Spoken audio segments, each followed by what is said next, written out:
बिस्मिल्लाहिर्रहमानिर्रहीम। मेरे इंतहाई काबिल एहतराम बुजुर्गों और भाइयों,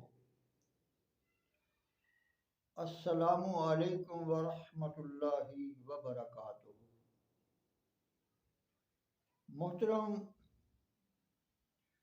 बुजुर्गों भाइयों, अल्लाह ताला का इरशाद है, तर्जुमा कंजुल ईमान, और वो जो अपने रब के हजूर खड़े होने से डरा और नफ्स को ख्वाहिश से रोका तो बेशक जन्नत ही ठिकाना है।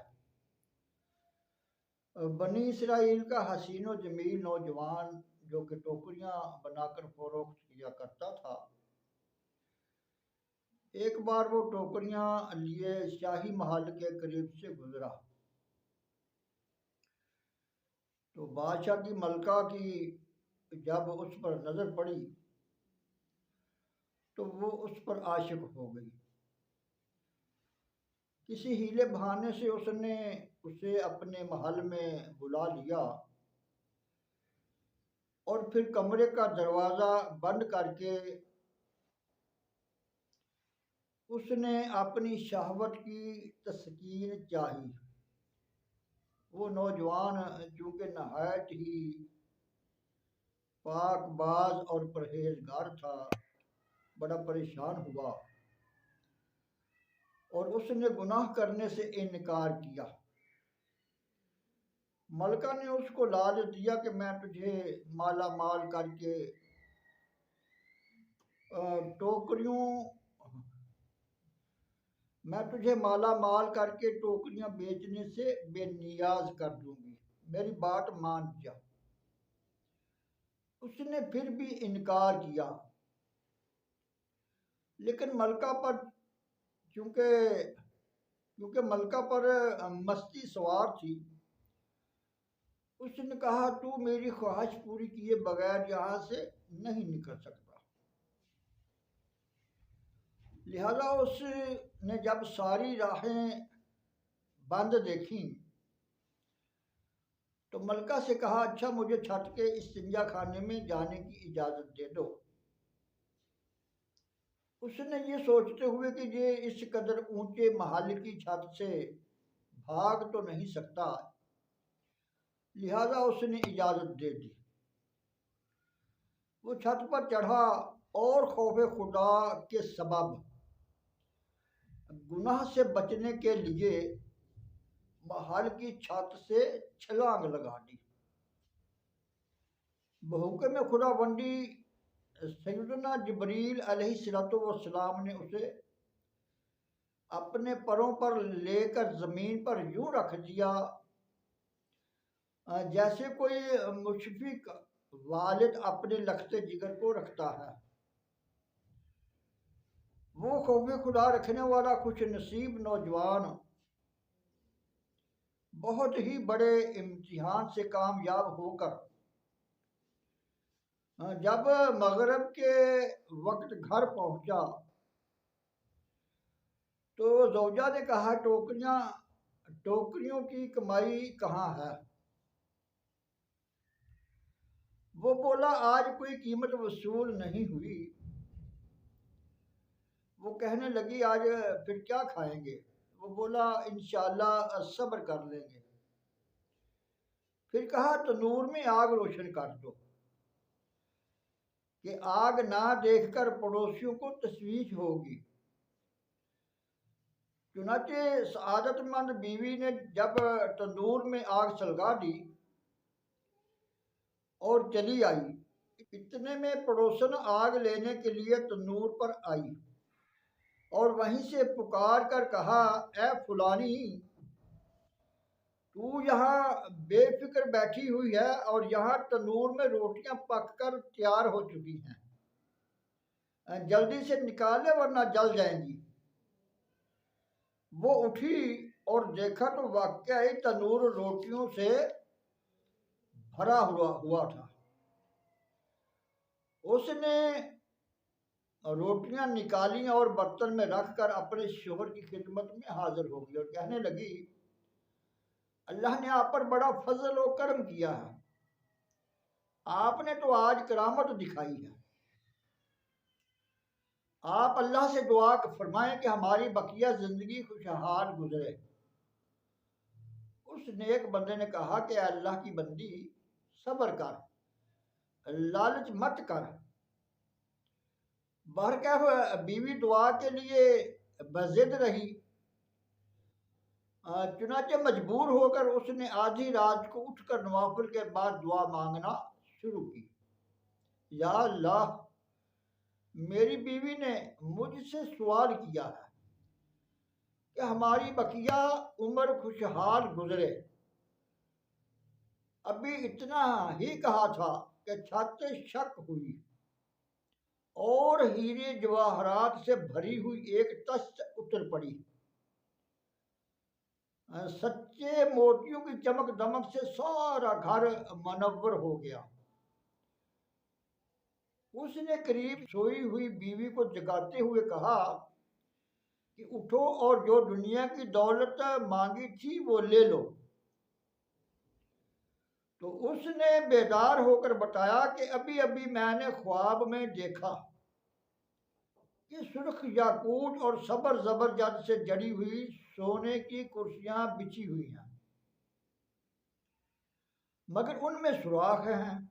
मैंने पूछा, ये किसके लिए है? बताया गया, ये तेरे शोहर के लिए है।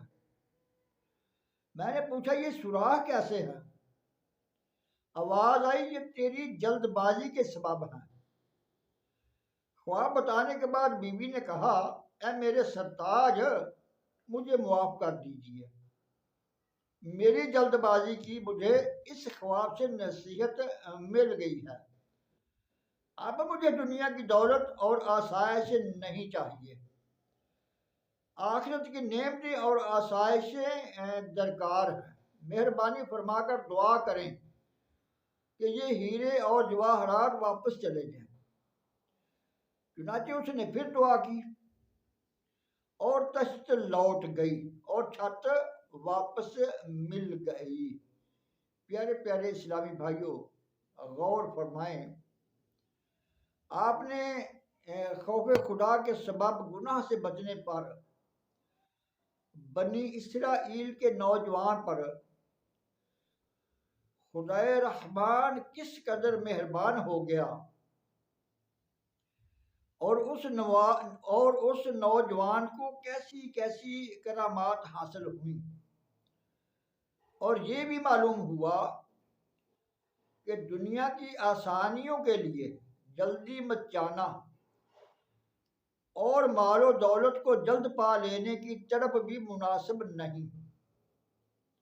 एक बुजुर्ग अलैहि रहमा फरमाते हैं,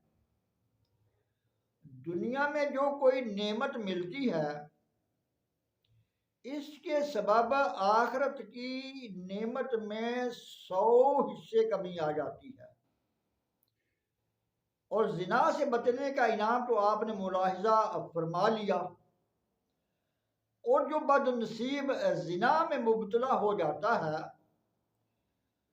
उसका अजाब भी समाअत फरमाइए और अल्लाह ताला से डरिए। मनकूल है, जानी बरोज़े क़ियामत इस हाल में लाए जाएंगे कि उनके चेहरों से आग भड़कती होगी और शर्मगाहों की बदबू के सबब लोगों के दरमियान पहचाने जाएंगे। उनको मुंह के बल जमीन पर घसीटा जाएगा। फिर जब वो जहन्नम में दाखिल होंगे तो दरोगाए जहन्नम उनको आग की कमीज पहनाएगा। अगर जानी की इस कमीज को ऊंचे पहाड़ की चोटी पर लम्हा भर के लिए रख दिया जाए तो यकीनन वो पहाड़ जलकर राख का ढेर हो जाए। इसके बाद दरोगाए जहन्नम फरिश्तों को हुक्म देंगे कि जानियों की आंखों को आग की सलाइयों से दाग दो कि वो हराम की तरफ नजरें डालते थे, और आग की जंजीरों से इनके हाथ पांव बांध दो कि ये हराम की तरफ हाथ बढ़ाते थे, और आग की बेड़ियां इनके पांव में पहना दो कि ये हराम की तरफ चलते थे। चुनाचे फरिश्ते उनके हाथों को आग की जंजीरों और पांव को आग की बेड़ियों से जकड़ देंगे, और आंखों को आग की सलाइयों से दाग देंगे। वो तकलीफ से चीख कर पुकारेंगे, ए फरिश्तों, हम पर रहम करो और लम्हा भर के लिए हम पर से अजाब में कमी करो। फरिश्ते कहेंगे, हम तुम पर कैसे रहम करें जबकि रब्बुल आलमीन जल्ला जलालहू तुम पर गज़बनाक है। बेवफा दुनिया पे मत कर एतबार, बेवफा दुनिया पे मत कर एतबार, तू अचानक मौत का होगा शिकार। मौत आकर ही रहेगी याद रख, और जान जाकर ही रहेगी याद रख। अगर जहां में 100 बरस तू जी भी ले, कब्र में तन्हा कियामत तक रहे। मौत आई पहलवान भी चल दिए, खूबसूरत नौजवान भी चल दिए। दबदबा दुनिया ही में रह जाएगा, हुस्न तेरा खाक में मिल जाएगा। तेरी ताकत तेरा फन उहदा तेरा, कुछ ना काम आएगा सरमाया तेरा। जब अंधेरी कब्र में तू जाएगा, रोएगा चिल्लाएगा घबराएगा। काम मालो जर वहां ना आएगा, गाफिल इंसान याद रख पछताएगा। गाफिल इंसान याद रख पछताएगा। कर ले तौबा रब की रहमत है बड़ी, कब्र में वरना सजा होगी कड़ी। कब्र में वरना सजा होगी कड़ी। वक्त आखिर या खुदा अत्तार को, वक्त आखिर या खुदा अत्तार को, खैर से सरकार का दीदार हो, खैर से सरकार का दीदार हो। वमा अलैना इल्लल बलागुल मुबीन।